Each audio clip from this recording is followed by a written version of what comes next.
Good evening all, this is Siyad ഇല്ലിഗൽ. എല്ലാ ദിവസവും വൈകിട്ട് 7 മണിക്കുള്ള മാർക്കറ്റ് ന്യൂസിലേക്ക് കടക്കാം. ആദ്യമായിട്ട് നമ്മുടെ എല്ലാ സബ്സ്ക്രൈബേഴ്സിനും നിങ്ങളുടെ ഫാമിലി ഫ്രണ്ട്സിനും എല്ലാവർക്കും ഒരു മെറി ക്രിസ്മസ്, ന്യൂ ഇയർ വരികയാണ്. അപ്പോൾ എല്ലാവർക്കും അഡ്വാൻസ് ആയിട്ടുള്ള ഒരു ഹാപ്പി ന്യൂ ഇയർ. എല്ലാ ആളുകളുടെയും നല്ല ഉദ്ദേശങ്ങൾ, നിങ്ങളുടെ മനസ്സിലുള്ള എല്ലാ ആഗ്രഹങ്ങളും നടക്കട്ടെ എന്ന് ഞാനും കൂടി നിങ്ങളുടെ പ്രാർത്ഥനയിൽ പങ്കുചേരാണ്. അപ്പോൾ ഞാനിപ്പോൾ ഉള്ളത് UAE-യിലാണ്, നിങ്ങൾക്കറിയാം, അത് ഞാൻ ഓൾറെഡി ഇൻഫോം ചെയ്തിരുന്നു. ഇപ്പോൾ ഉള്ളത് ഫുജേറയിലാണ്. ഫുജേറ അതിമനോഹരമായിട്ടുള്ള ഒരു സ്ഥലമാണ്. ഞാൻ പണ്ട് UAE-യിൽ ഉണ്ടായിരുന്നു, ഒരു 3 വർഷം ഇവിടെ വർക്ക് ചെയ്തിട്ടുണ്ട് പണ്ട്. മാർക്കറ്റിലേക്ക് വരുമ്പോൾ മാർക്കറ്റും ഒരു ഹോളിഡേ മൂഡിലാണ്. യൂറോപ്യൻ US മാർക്കറ്റുകളെല്ലാം തന്നെ 3 ദിവസത്തെ അവധിയിലാണ്. നമ്മളുടെ മാർക്കറ്റ് ഇന്ന് മാത്രമാണ് market അവധിയുള്ളത്.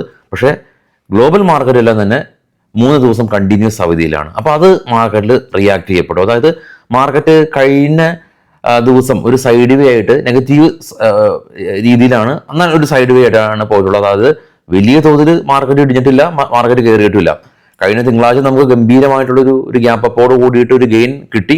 Tata group of companies, അവരുടെ ടാറ്റ ഗ്രൂപ്പ് ഓഫ് കമ്പനീസ് 15,000 കോടി രൂപയുടെ എല്ലാം തന്നെ ഒരു IPO വരികയാണ്. അതിന്റെ ഭാഗമായിട്ട് ടാറ്റ ഗ്രൂപ്പ് കമ്പനീസ് ഗെയിൻ രേഖപ്പെടുത്തി. FIS സെല്ലിംഗ് മോഡലാണ് കഴിഞ്ഞ ദിവസം ഉണ്ടായിട്ടുള്ളത്. FIS 2,154 കോടി രൂപയുടെ സെല്ല് നടത്തി. DIS 2,818 കോടി രൂപയുടെ വഴി നടത്തി മാർക്കറ്റിനെ സപ്പോർട്ട് ചെയ്തിട്ടുണ്ട്. ഇനി ഇപ്പോൾ മാർക്കറ്റ് മന്ത്ലി എക്സ്പയറിയിലേക്ക് വരികയാണ്. അപ്പൊ നിഫ്റ്റിയുടെ മന്ത്ലി എക്സ്പയറി ഈ ആഴ്ചയാണ്. അപ്പൊ അതായത് അടുത്ത ആഴ്ച അതെ, നാളെ 26-ാം തീയതിയാണല്ലോ ഈ മാസത്തെ അവസാനത്തെ വ്യാഴാഴ്ച. അപ്പൊ മന്ത്ലി എക്സ്പയറി നിഫ്റ്റിയുടെ മാത്രമല്ല, സ്റ്റോക്കിന്റെ ഒരുപാട് ആളുകൾ കഴിഞ്ഞ ദിവസങ്ങളിലൊക്കെ നമ്മുടെ ഓഫീസിലേക്ക് സ്ക്രീൻഷോട്ടൊക്കെ അയച്ചിട്ടുണ്ടായിരുന്നു. പല സ്റ്റോക്കിന്റെ എല്ലാം തന്നെ ഓപ്ഷൻ എടുത്ത്, അത് നമുക്കറിയാം മാർക്കറ്റ് ഇടിഞ്ഞപ്പോൾ അത് ഓൾമോസ്റ്റ് ഇന്തമണിയിലേക്ക് പോയി. അത് സെല്ല് ചെയ്യാൻ പറ്റാത്ത രീതിയിൽ ട്രാപ്പായി നിൽക്കുന്ന ഒരുപാട് സുഹൃത്തുക്കൾ മെസ്സേജ് അയച്ചു. അപ്പോൾ അത് കൃത്യമായിട്ട് മനസ്സിലാക്കുക. സ്റ്റോക്കിന്റെ ഒക്കെ കാര്യത്തിൽ അതൊരു ഇൻഡെക്സ് ആയതുകൊണ്ട് അതിൻ്റെ എല്ലാം സെറ്റിൽമെന്റ് നിങ്ങൾക്ക് ഓൾറെഡി തന്നെ ബ്രോക്കർ ഇന്റിമേറ്റ് ചെയ്തിട്ടുണ്ടാവാം സ്കോർ ഓഫ് ചെയ്യണമെന്ന്. അപ്പോൾ അതും സ്റ്റിൽ സ്കോർ ഓഫ് ചെയ്യാത്ത ആളുകൾക്ക് അത് ഫിസിക്കൽ ഡെലിവറിയിലൊക്കെ പോകും. വലിയ കാശ് വേണ്ട ഇടപാടാണ് ഫിസിക്കൽ ഡെലിവറി. ഇൻഡെക്സിന് അതില്ല. അപ്പോൾ അതൊക്കെ മനസ്സിലാക്കിയതിന് ശേഷം ട്രേഡ് ചെയ്യുക. അപ്പോൾ കുറച്ച് സ്റ്റോക്ക് ന്യൂസുകൾ കളക്ട് ചെയ്തിട്ടുണ്ട്.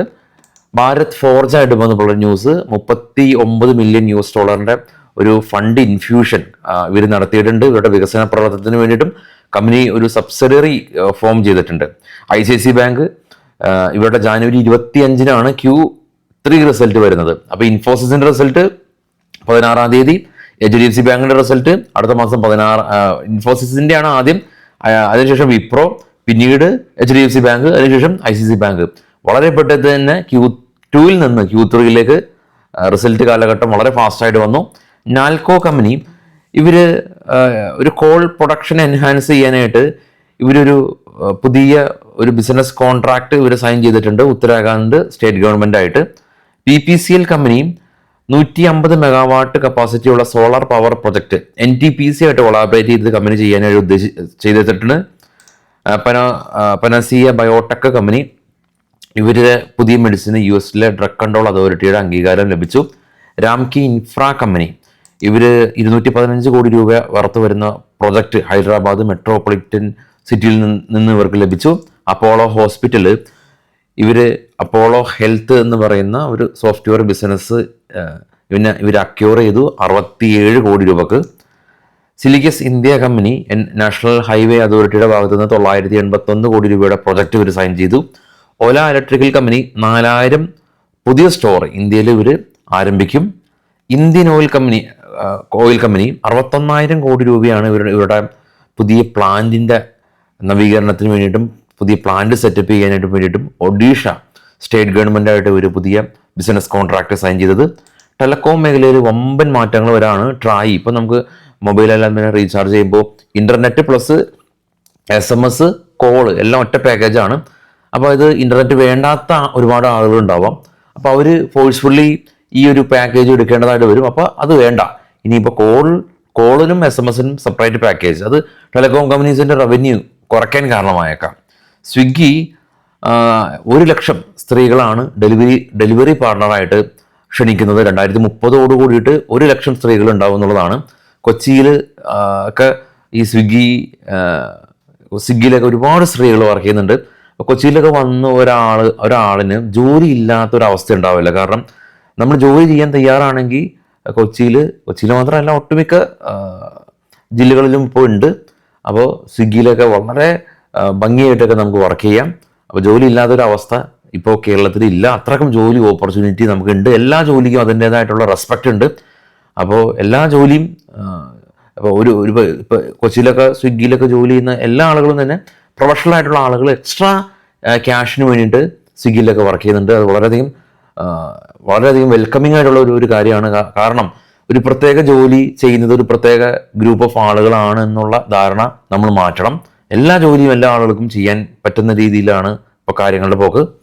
BPCL കമ്പനി ഇവർ ഗ്രീൻഫീൽഡ് റിഫൈനറി പ്രൊജക്റ്റ് ഇവർ ഇനാഗ്രേറ്റ് ചെയ്തിട്ടുണ്ട്. ഇവിടെ നല്ല തണുപ്പാണ്. അതാണ് ഞാൻ കോട്ട് ഇട്ടിട്ടുള്ളത്. രാവിലെ പ്രീ മാർക്കറ്റ് ചെയ്യുന്ന സമയത്തും കോട്ടുണ്ടാവും. അപ്പോൾ ഇന്ത്യയിൽ നിന്ന് നമ്മൾ ഇങ്ങോട്ട് വന്നപ്പോൾ ഇവിടുത്തെ തണുപ്പായിട്ട് ഇപ്പോൾ കോട്ട് ഇട്ടില്ലെങ്കിൽ നമുക്ക് വളരെയധികം പ്രശ്നങ്ങളുണ്ടാവും. ത്രോട്ടൊക്കെ പ്രശ്നം ഉണ്ടാവും. അതുകൊണ്ടാണ് ഞാൻ കോട്ട് എപ്പോഴും ഇടുന്നത്. അപ്പോൾ എനിവേ നാളെ രാവിലെ പരമാവധി പ്രീ മാർക്കറ്റ് ന്യൂസ് ആയിട്ട് എത്താൻ ശ്രമിക്കാം. നിങ്ങൾ അറിയാം, ഒരു 1.5 മണിക്കൂറിൻ്റെ ഒരു ഡിലേ ഉണ്ട്. അതായത് ഞാൻ 1.5 മണിക്കൂർ ഓൾറെഡി തന്നെ പ്രീ മാർക്കറ്റിന് വേണ്ടിയിട്ട് അത് രാവിലെ എണീക്കണം. അപ്പോൾ അത് വീണ്ടും 1.5 മണിക്കൂർ ബാക്കിലേക്ക് എണീക്കണം. അതിശക്തമായിട്ടുള്ള തണുപ്പ്, അതുമാത്രമല്ല മറ്റ് തിരക്കുകളിൽ. അത് കാരണമാണ് ഏതോ ദിവസം നമ്മൾ പ്രീ മാർക്കറ്റ് മിസ്സായിപ്പോയി. അതായത് ഏതെങ്കിലും ദിവസം പ്രീ മാർക്കറ്റോ പോസ്റ്റ് മാർക്കറ്റോ ഇല്ലെങ്കിൽ ഓർക്കുക, ഞാൻ നെറ്റ്വർക്ക് ഏരിയയിൽ മേ ബി ആയിരിക്കില്ല. ഹോട്ടലിലാണ് പരമാവധി തങ്ങുക മാർക്കറ്റ് ടൈമിൽ. പക്ഷെ അതിനുശേഷം ചില സമയങ്ങൾ ബിസി ആയേക്കാം. അതുകൊണ്ടാണ് ന്യൂസ് ചിലപ്പോൾ സ്കിപ്പ് ആകുന്നത്. നമ്മൾ ന്യൂ ഇയർ ഒക്കെ വരികയാണ്. നല്ലൊരു കിടിലൻ ന്യൂ ഇയർ റെസൊല്യൂഷനൊക്കെ ആയിട്ട് ഞാൻ എത്താം. കാരണം അത് നമ്മുടെ ട്രേഡേഴ്സിനെ സംബന്ധിച്ച് വളരെയധികം ആവശ്യമുള്ളൊരു കാര്യമാണ്. ഞാൻ ഈ ഒരു ഫിനാൻഷ്യൽ ഇയറിൽ ഈ ഒരു കലണ്ടർ ഇയറിൽ ഞാൻ ടാർഗറ്റ് ചെയ്ത രണ്ട് കാര്യം ഉണ്ടായിരുന്നു. ഒന്ന്, നിങ്ങൾക്ക് അറിയാവുന്ന പോലെ തന്നെ ഒരു XUV 700 അത് വാങ്ങിച്ചു. പിന്നീട് ഞാൻ പ്ലാൻ ചെയ്ത ഒരു കാര്യമായിരുന്നു ദുബായിലൊരു ഇങ്ങനെ ഒരു പ്രോഗ്രാം. അതും ചെയ്യാൻ പറ്റി എന്നുള്ളതിൽ വളരെ സന്തോഷം. ഇനിയിപ്പോൾ അടുത്ത വർഷത്തേക്ക് പുതിയ പ്ലാനായിട്ട് എൻ്റെ ഇൻഡിവിജ്വൽ പ്ലാനും, അപ്പോൾ ഞാൻ നിങ്ങളുടെ ഇൻഡിവിജ്വൽ പ്ലാനും എൻ്റെ ഇൻഡിവിജ്വൽ പ്ലാനായിട്ട് നമുക്കത് ഊട്ടി ഉറപ്പിക്കാനായിട്ട് ഒരു ന്യൂ ഇയർ റെസൊല്യൂഷൻ തന്നെ വേണം. അത് നമുക്ക് ചെയ്യാൻ ശ്രമിക്കാം.